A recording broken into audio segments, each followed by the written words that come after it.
How to use Asana for your personal life. Hello guys and welcome to this new tutorial. In today's video I'm going to show you how simple and easy it is to use Asana for your personal life.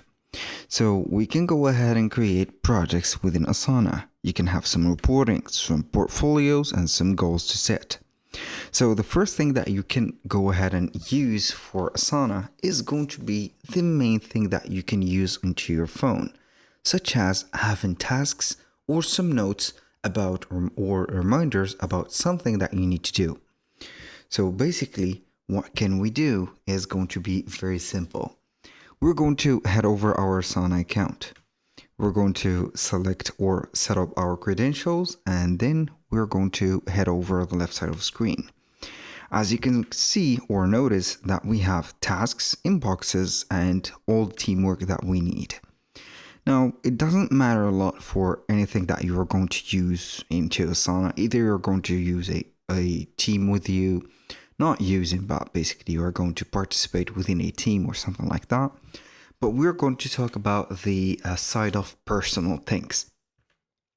You can set up some goals. For example, you can head over the goals and set up a goal with a map strategy.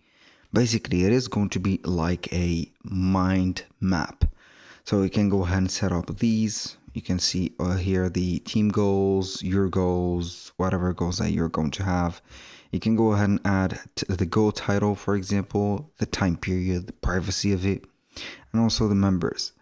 And aside from the goals, you can go ahead and use Asana as a portfolio, and it is going to track all of the projects, progress, or the development of your projects. Now for the projects, you can go ahead and set up some tasks, basic tasks, daily tasks maybe, weekly tasks, monthly tasks, or you can go ahead and schedule some meeting or have a schedule to organize maybe your life, maybe your work, or the two of them. So you can go ahead and have all of this set up into one place. That was pretty much it for today's video. Thank you guys for watching. I hope that you have enjoyed the content and I hope to see you in the next one.